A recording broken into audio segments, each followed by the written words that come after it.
우리가 구원받은 성도라면 우리 안에 몇 가지 중요한 확신이 필요합니다. 확신이란 의심에서 벗어나는 것을 말하거든요. 구원받은 성도가 가져야 될 참 중요한 확신, 그것은 기도 응답의 확신입니다. 기도하면 하나님 반드시 들으신다. 그 확신이 우리에게 필요합니다.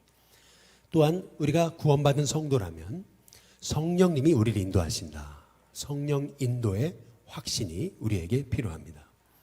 또한 우리가 구원받은 성도라면 죄 사함의 확신이 필요합니다. 내 모든 죄를 예수님이 다 십자가의 피로 정결케 하셨다라고 하는 그 죄 사함의 확신이 우리에게 필요합니다. 그리고 네 번째, 우리에게 필요한 확신은 승리의 확신입니다. 아무리 고난을 당해도 하나님께서 결국 우리를 지키시고 이기게 하시고 승리케 하신다는 그 믿음, 승리의 확신, 우리 성도가 가져야 될 참으로 중요한 확신입니다.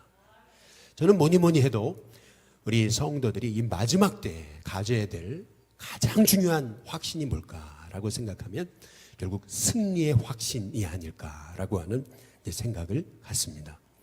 성도는 어떤 환난과 역경 중에도 반드시 예수님 이름 부를 때 승리케 하시는 우리 하나님이 결국 이 땅의 고난과 역경을 이기게 하시고 오히려 고난 중에 더욱더 많은 위로로 우리를 다시 일으켜 세워주실 줄로 믿습니다.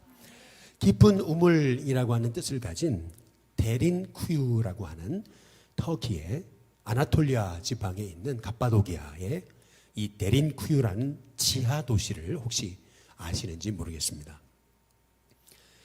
이 데린쿠유는 한 어린아이가 닭을 쫓다가 우연찮게 발견한 지하 도시입니다. 막상 발굴해 보니까 놀라운 사실은 지하에 무려 120m나 거주지가 있었던 것이 발견이 된 것입니다. 무려 20층의 거주지가 그곳에 지하에 있었던 것인데요. 무려 그곳에 약 한 2만 명의 사람들이 살았음을 추정하고 있습니다. 도대체 누가 살았을까? 로마 시대에 그리스도인들을 박해할 때 초대교회 그리스도인들이 그 박해를 피해 여기 데린쿠유 지하 도시까지 들어가서 그들은 거기서 평생을 1세대, 2세대, 3세대, 4세대 무려 300년 이상을 그곳에서 살았던 것입니다.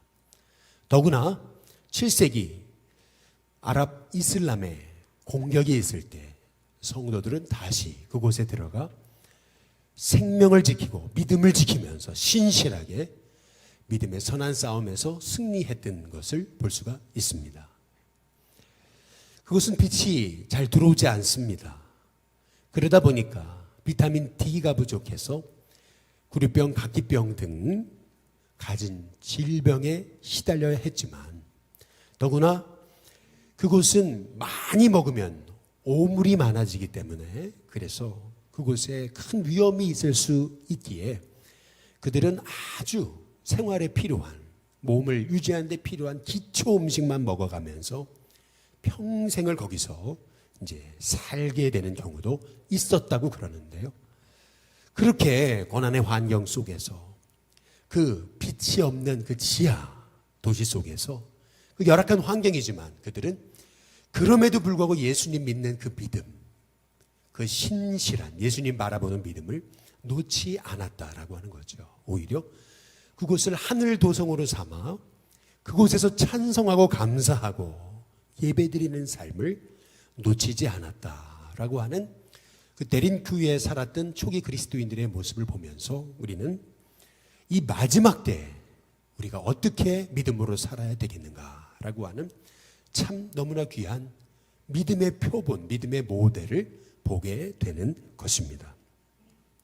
우리가 계속 살펴보고 있는 요한계시록, 특별히 12장, 13장의 말씀은 마지막 때란 어떤 때인가라고 하는 것을 우리에게 알려주고 있습니다. 마지막 때란 영적 전쟁의 때임을 말하고 있는 것입니다. 요한계시록 12장에 보면 옛뱀, 곧 마귀라고도 하고 사탄이라고도 하는 자가 하늘에서 내쫓겼다 그랬습니다. 자기의 때가 얼마 남지 않음을 알므로 크게 분내어 내려갔다라고 말씀하고 있습니다. 마귀가 자기의 때가 얼마 남지 않음을 알고 최후의 발악하는 시기, 그것이 마지막 때다라고 하는 것입니다. 다시 말하면 마지막 때란 마귀가 심판받는 때예요. 그러다 보니까 마귀는 심판받기 전에 최후의 발악을 하게 된다라고 하는 것이 성경이 우리에게 주시는 말씀입니다. 곧 예수님 곧 오실 텐데 예수님 오시기 전 마귀의 최후의 유혹과 그리고 이 땅을 넘어뜨리는 그러한 갖은 공격이 있을 것이다 라고 말씀하고 있는 건데요. 그래서 우리는 이 마지막 때를 사는 하나님의 종으로서 분별하는 눈, 우리가 하나님께로 허락받아서 이 땅에서 믿음의 사람으로 세상과 풍조에 휩쓸리지 않고 오히려 중심 딱 잡고 오히려 담대하게 하나님 주신 힘과 위로로 승리하는 하나님의 종들이 돼야 될 줄로 믿습니다.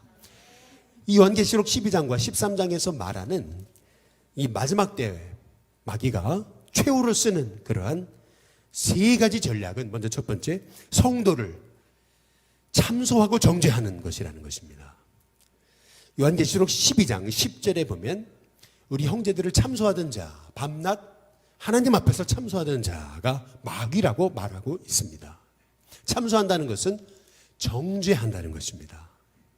한 사람이 너 잘할 거야, 너 잘 될 거야, 걱정하지 마, 넌 반드시 잘 돼 라는 얘기를 듣고 살아도 사람이 잘 될까 말까인데 늘 악한 영은 우리의 심령 가운데 끊임없이 우리에게 넌 안 돼, 용을 써도 안 돼, 넌 끝장이야, 세상을 봐, 믿음으로 산다는 거 결국 망하는 거야 라고 마귀가 끊임없이 우리를 정죄하면서 믿음으로 살아가는 것 부질없는 것인 양 우리에게 끊임없이 우리를 정죄하고 우리를 넘어뜨리려고 우는 사자처럼 달려든다고 하는 것을 성경이 말하고 있습니다.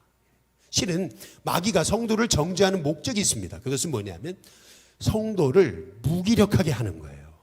실은 구원받은 성도 안에는 놀라운 하나님의 축복이 있습니다. 구원받은 성도 안에는 예수님이 살아계십니다. 따라서 구원받는 성도가 믿음의 눈을 뜨기 시작하면은요, 그 이전에 소망 없던 자도요, 얼마나 존귀한 하나님의 사람이 되는지 몰라요. 사마리아 여자가 그렇게 인생에 절망 가운데 살았더라도 예수님 만나고 완전히 인생이 뒤바뀐 것처럼 진짜 예수님 만나면 그 인생 안에 하나님 계획하신 놀라운 축복과 은혜가 쏟아지거든요. 그러니까 마귀가 그것을 알고요, 끊임없이 성도에게 부정적인 마음을 심어주는 거예요. 넌 안 된단 말이에요. 정죄하는 겁니다. 끝까지 계속 성도를 무너뜨리려고 우리의 생각과 마음을 통해서 우리를 속이는 것이죠. 그래서 우리는 이 마귀의 정죄에 빠지지 않으려면 뭐니 해도 시선이 중요합니다. 늘 넘어지는 나를 바라볼 게 아니고 또 이렇게 아주 어지러운 세상을 바라볼 게 아니고 우리는 부활하셔서 승리하신, 지금도 나와 함께 하신, 나를 도우시는 예수님을 끊임없이 바라보면서 우리의 시선을 예수님께 고정하고 부활하신 예수님이 나와 함께 하신다, 이제 그 믿음을 갖고 승리하는 하나님의 종들 되시길 주님의 이름으로 축복합니다. 두 번째로 마귀가 성도를 넘어뜨리는 대로 쓰는 방법은 성도 교회를 핍박한다는 것입니다. 요한계시록 12장 13절에 보시면 이렇게 말합니다. 용이 그랬어요. 13절 끝에 부분에 보니까 여자를 박해했다, 이제 이렇게 말하거든요. 여기서 여자, 요한계시록 13장에서 말하는, 12장에서 말하는 여자는 교회를 말하는 것입니다. 생명을 낳는 존재, 바로 교회잖아요. 그래서 이 여자는 교회를 말하는 거예요. 마귀는 초대교회 시절부터 그의 주특기가 교회를 박해하는 거였습니다. 교회는 끊임없이 마귀의 공격을 당하게 되어 있습니다. 그러나 교회는 예수님의 몸이에요. 교회는 생명체입니다. 예수님이 주인 되신 곳이에요. 따라서요, 교회는 절대 마귀의 공격에도 넘어지지 않습니다. 다시 일어납니다. 오히려 어려움이 올수록 하나가 됩니다.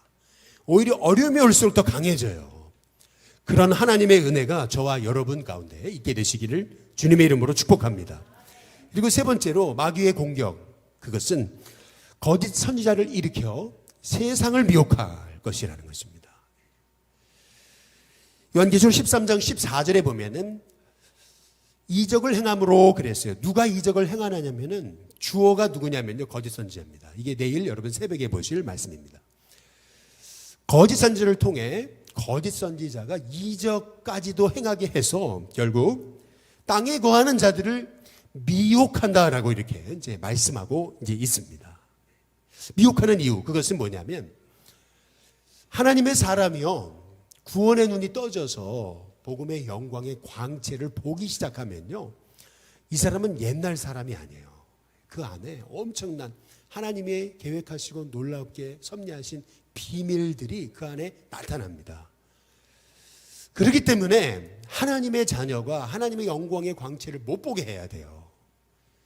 시선을 혼미하게 만들어야 되는 겁니다. 그러다 보니까 마귀는 마지막 때에 세상을 미혹한다는 것입니다. 마지막 때는 이렇게 성도가 정죄받고 그리고 교회를 핍박하고 또 세상을 마귀가 미혹하기 때문에 우리의 마음에서 가끔 이렇게 솟아 올라오는 생각이 뭐냐면 정말 세상 살기 힘들다 말이죠. 야, 인생이 이렇게 버겁냐. 빨리 죽고 싶다 말이죠. 자꾸 우리의 마음속에서 살고 싶지 않다. 죽고 싶다. 세상 사는 게 즐거움이 없다. 뭐 이런 자꾸 마음속에 말이에요. 왜 이렇게 세상이 불합리하고 어지러울까라고 이렇게 우리가 우리도 모르는 사이에 이렇게 원망과 불평과 근심 속에 살아가게 만든다라고 하는 것입니다. 그러나 우리가 이 시대를 분별하는 마지막 때다. 마귀가 이렇게 성도를 넘어뜨리려고 미혹한다라고 하는 사실을 우리가 깨닫는다면요, 야, 사는 게 버겁다. 여러분, 우리가 이렇게 낙심하고 절망할 것이 아니고, 왜냐하면 낙심하고 절망한다고 세상은 바뀌지 않습니다. 오히려 이러한 마지막 때 우리가 환난 중에도 기억해야 될 것이 있다는 것입니다.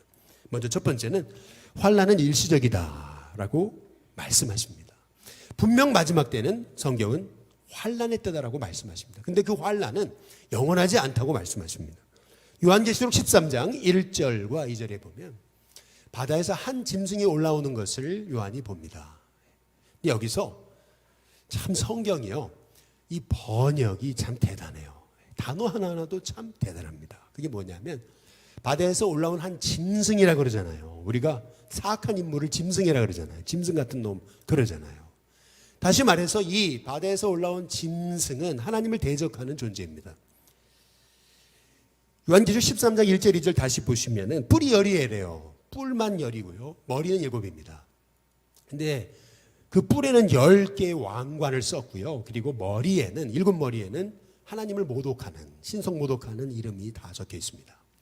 근데 2절에 보니까 용이 그랬어요. 여기서 용은 요한계시록 12장에 보니까 예뱀, 곧 마귀라고도 하고 사탄이라고 하는 자입니다.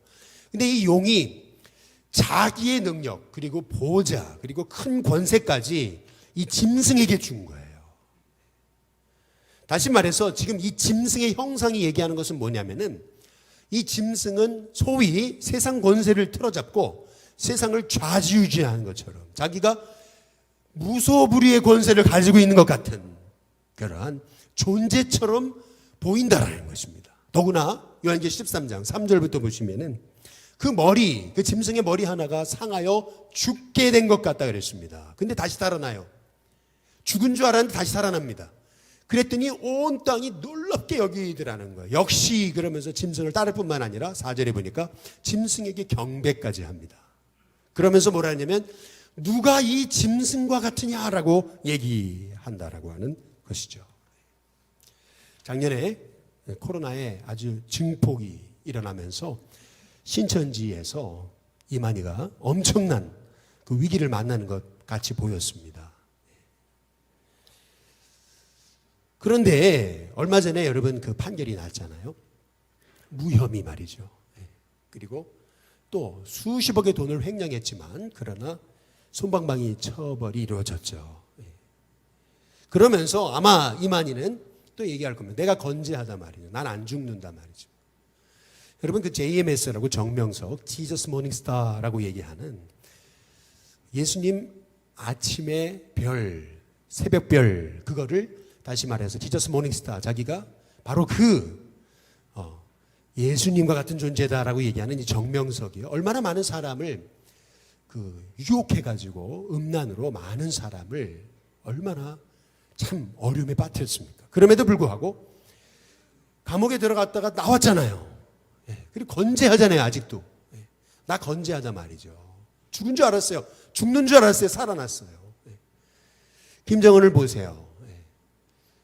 매스컴에서 죽은 줄 알았는데 안 나타나니까. 동생이 쿠데타를 했자는 둥 다시 나타났잖아요. 근데 어때요? 살을 쭉 빼가지고 나타났잖아요. 나 건강하다, 나 살아있다, 나 건재하다. 그렇죠? 성경이 말하는 이 짐승, 다시 말하면 엄청난 권세를 가진 것 같습니다. 죽었다가 산 것 같아요. 근데 이 짐승이요, 교회를 핍박한다고 말합니다. 근데 핍박을 당하는 교회가요, 너무나 무기력해 보이는 거예요. 풍전등하에서 위기 가운데 당장에도 후 부르면 꺼질 것 같아요. 정말 교회가 아무 힘도 쓰지 못하는 그러한 너무나 연약해 보이는 거예요. 예수님 믿는다고 달라지는 게 있냐 말이에요. 오히려 어려움 당하고 그러면서 교회가 코너에 몰린 것 같은 그러한 상황이 마지막 때라는 겁니다. 그런데 오늘 말씀 요한계시록 13장 5절에 보시면은 이렇게 얘기합니다. 짐승이 42달 동안 일할 권세를 받았다. 이렇게 말씀하고 있습니다. 여기서 42달이 얘기하는 것은 뭐냐면 요한계시록에서 42달이란 한정된 시간을 얘기하는 겁니다.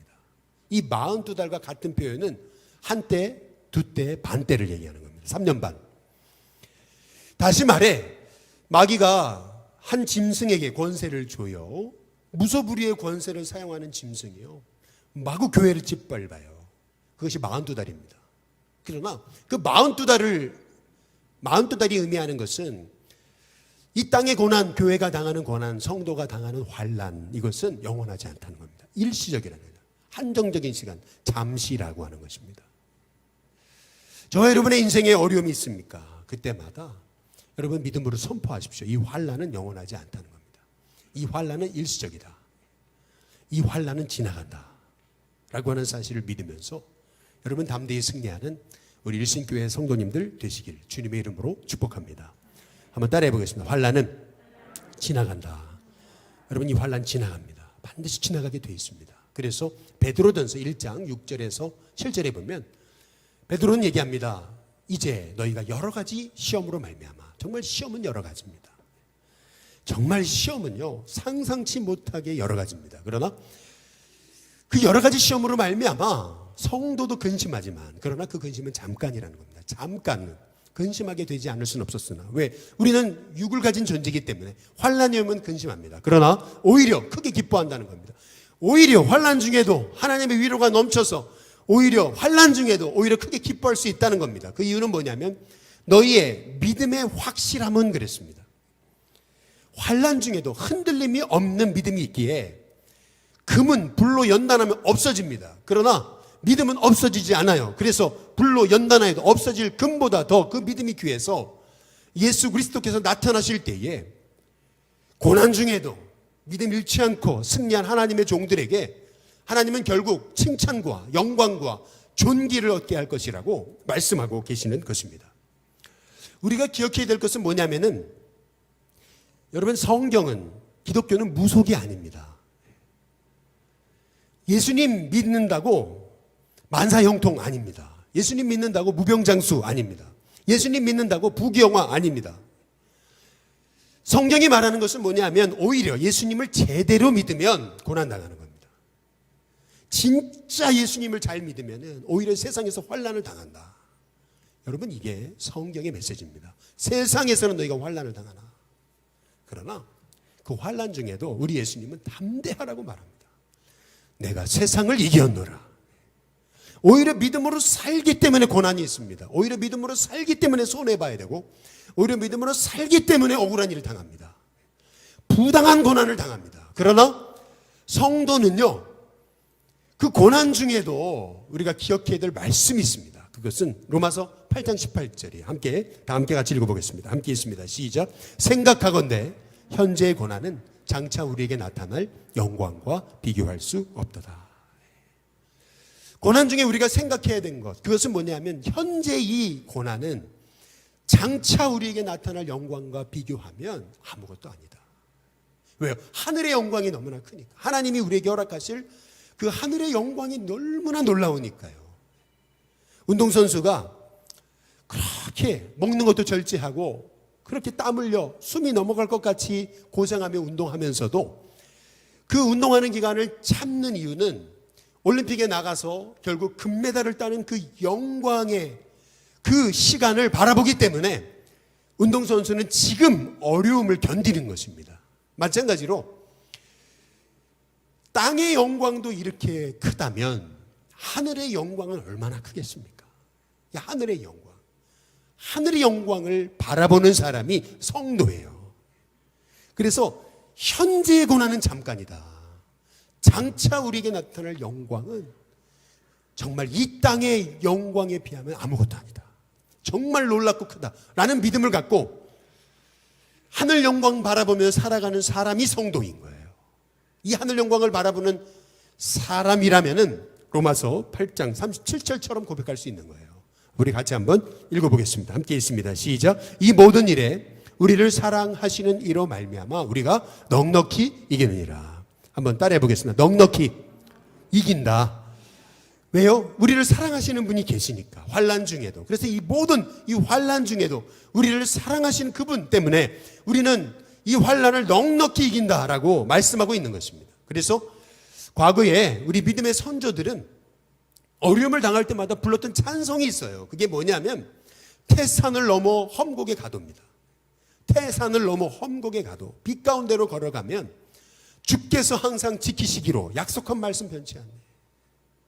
하늘의 영광, 하늘의 영광, 나의 마음속에 차고도 넘쳐 할렐루야를 힘차게 불러 영원히 주를 찬양하리. 여러분, 이것이 환난 중에 있는 성도가 불렀던 찬송이에요. 하늘의 영광 바라보니까요, 태산을 넘어 험곡에 가도 빛 가운데로 갈 수 있는 거예요. 왜요? 주께서 지키시기로 약속하신 말씀 변치 않으니까. 그래서 환난 중에도 하늘의 영광을 외치면서 할렐루야 주님을 찬양하며 나아갈 때 영원히 주님을 찬양할 수 있는 은혜를 우리에게 주시는 것이죠. 바라기는 여러분 마지막 때 성도에게 고난이 있습니다. 고난이 없다는 것은 그것은 여러분 거짓말입니다. 고난이 있어요. 그러나 그 고난 중에도 지키시는 분이 계시다면은 여러분 우리가 하늘 영광 바라보고 승리할 수 있습니다. 넉넉히 이길 수 있습니다. 저와 여러분이 오히려 이 환난은 잠시다. 그러나 하늘의 영광은 영원하다. 여러분 그 믿음 가지고 승리하는 우리 일신교회 성도님들 되시길 주님의 이름으로 축복합니다. 두 번째로 마지막 때는요 꼭 교회가 패배하는 것처럼 보인다는 것입니다. 요한계시록 13장 6절에 보면은 짐승이 입을 벌려 그랬습니다. 입을 벌렸다는 얘기는 그 짐승, 험악한 짐승이 입을 칵 벌리고 있잖아요. 얼마나 교회에게, 성도에게 두려움을 주느냐는 거예요. 입을 벌려서요 하나님을 비방하는데요, 하나님만 비방하는 것이 아니고 하나님의 이름과 그의 장막 곧 하늘에 사는 자들을 비방하더라라고 얘기합니다. 여러분 하늘에 사는 자들이 누굴까요? 성도는 예수님의 이름으로 구원받아 영생의 비밀을 소유했기 때문에 이 땅에 살지만 동시에 하늘에 사는 자들입니다. 성경에서는 성도는 이 땅에 살지만 동시에 하늘에 사는 자들이라고 말하고 있는 거예요. 그래서 여기서 말하는 하늘에 사는 자들이란 저와 여러분 성도를 얘기하는 겁니다. 그런데 마귀는 마지막 때에 성도를 무너뜨리고 넘어뜨리기 위해서 쓰는 대표적인 전략은 뭐냐? 그것은 비방이라는 거예요. 끊임없이 교회를 비방합니다. 왜 교회가 저 모양이냐? 왜 목사가 저 모양이냐? 왜 장로가 저 모양이냐? 이러는 거죠. 이 비방 전략에 넘어지지 않는 우리 일신교회 성도들 되시길 주님의 이름으로 축복합니다. 끊임없이 비방하는 이유가 있어요. 그것은 뭐냐면 사람이 누구에게 비방당하면은요 처음엔 에이 뭐 그럴 수도 있지 그러다가요 계속 비방하는 소리를 들으면은요 사람은 그러는 거예요. 분노가 치밀는 거예요. 그리고요 마음에 미움이 가득하게 됩니다. 본래 성도의 비밀 무기는요, 용서와 사랑과 축복이거든요. 감사해요.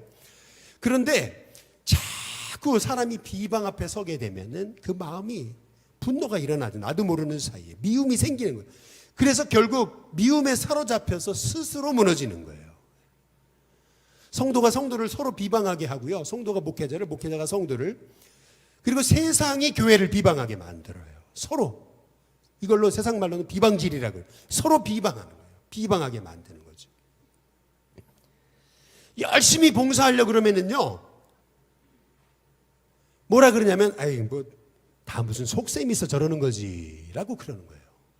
열심히 나누고 베풀며 살면은요, 아니, 돈 있으니까 그렇지. 또 와서 좀 봉사하고 섬겨달라 그러면은요, 아니, 성도의 형편을 몰라서 저러시는 거라고 이렇게 얘기하는 겁니다.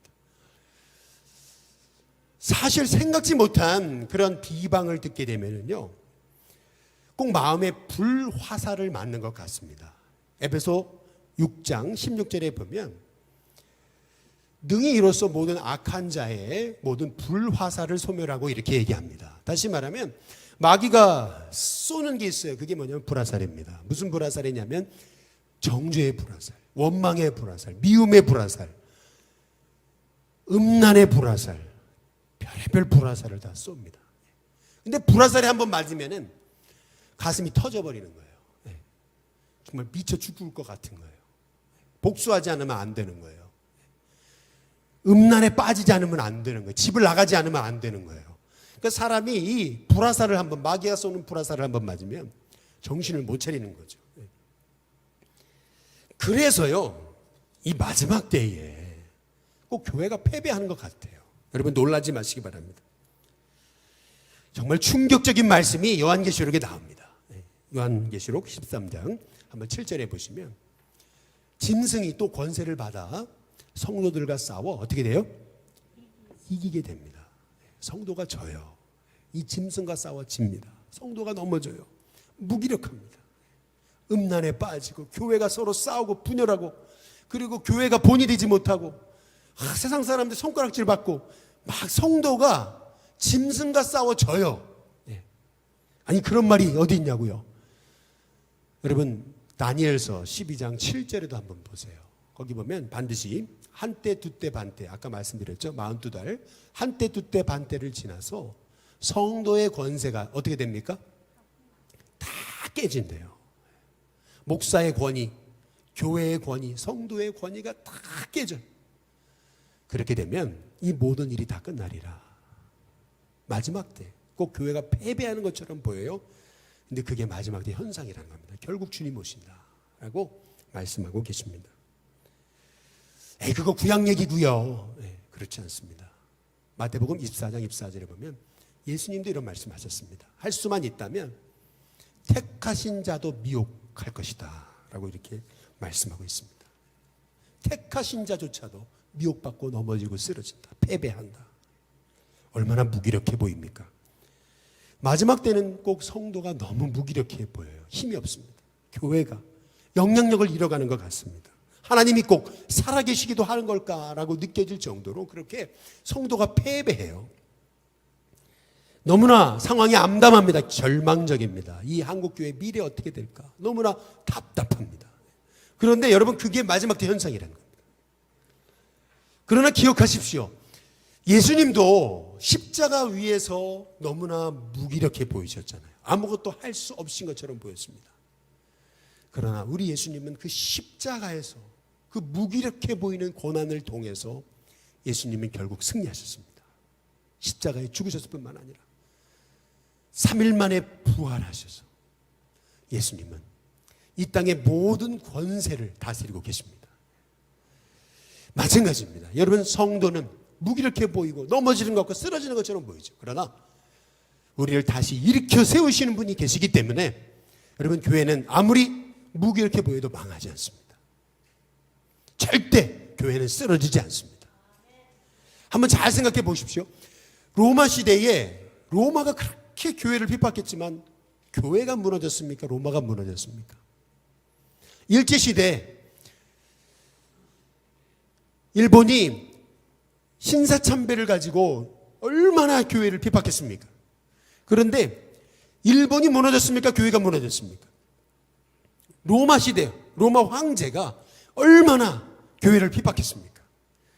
그런데 로마 황제가 무너졌습니까? 교회가 무너졌습니까?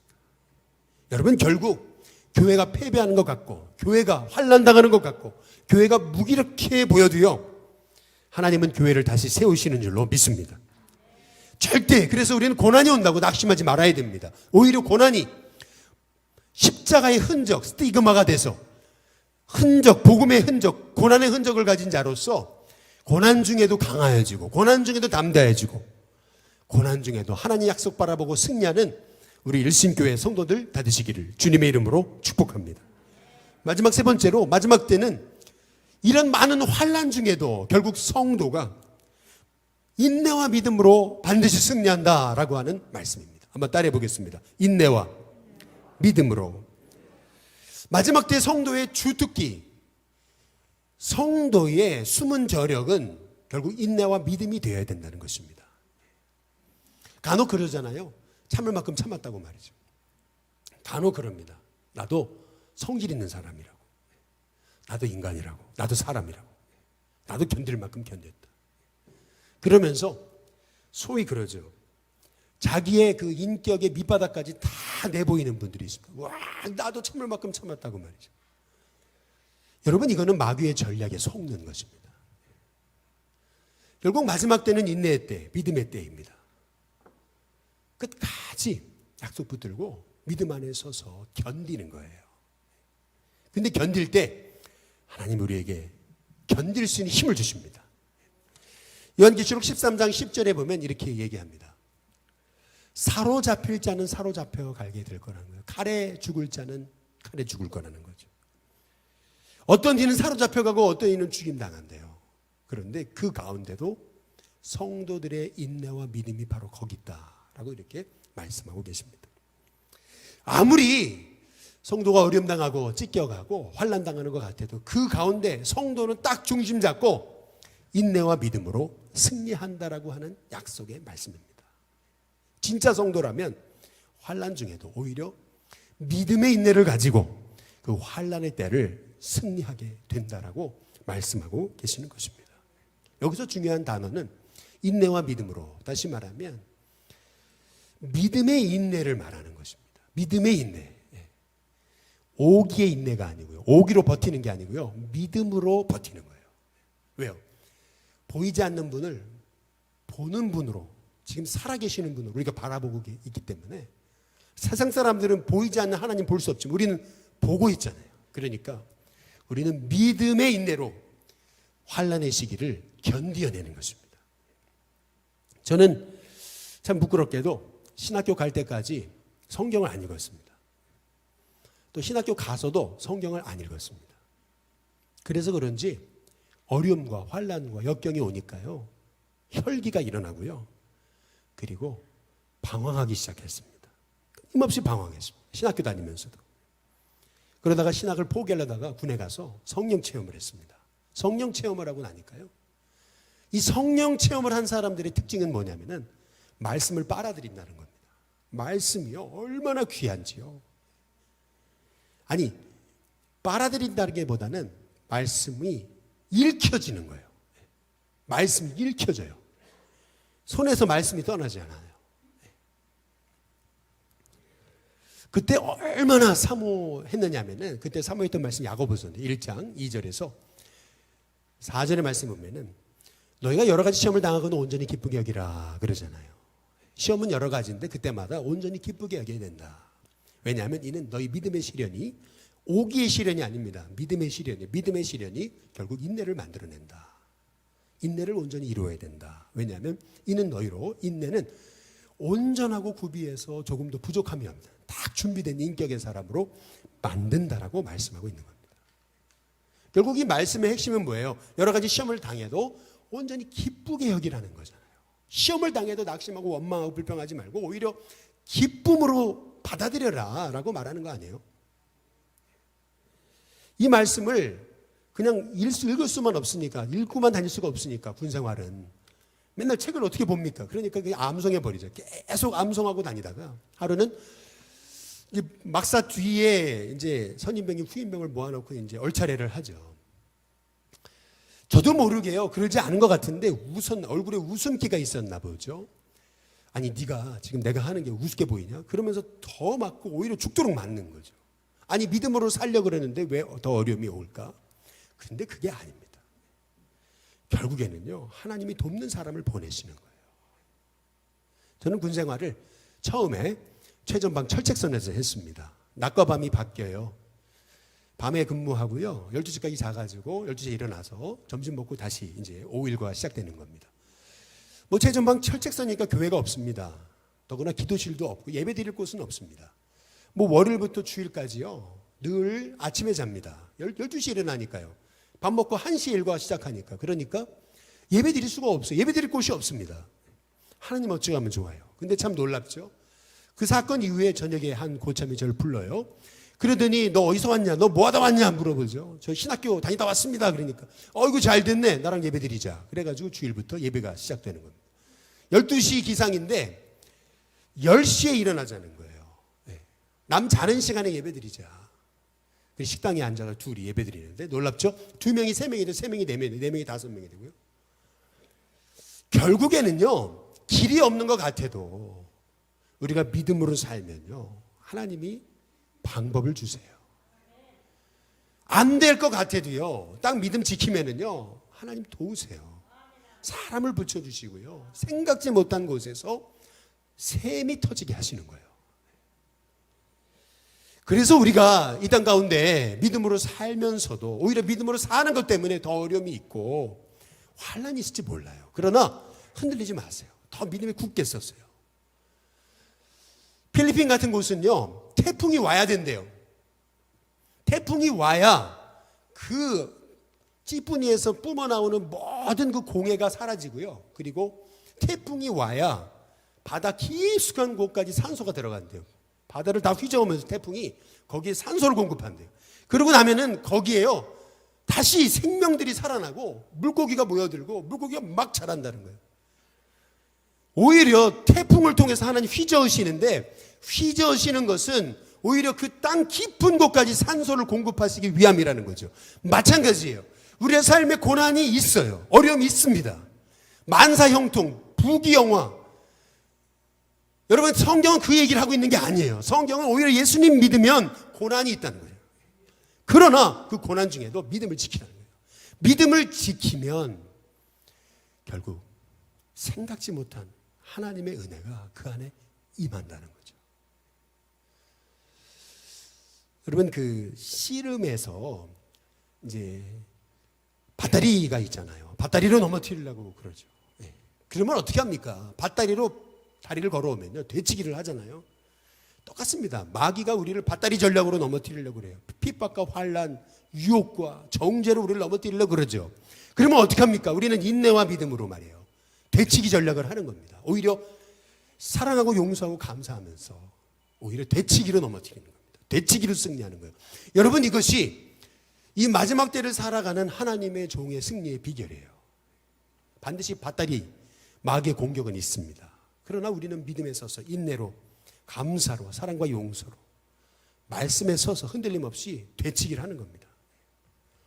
그때 하나님께서 저와 여러분의 삶 속에 가시밭에 백합화 예수 향기 날리니 가시가요 백합화를 찌르면 찌를수록 오히려 향기가 진동하듯이 가시밭에 백합화 같은 인생으로 예수 향기 날리는 이 마지막 때 참 주님의 종으로서 인내와 믿음으로 승리하는 저와 여러분이 다 되시기를 주님의 이름으로 축복합니다.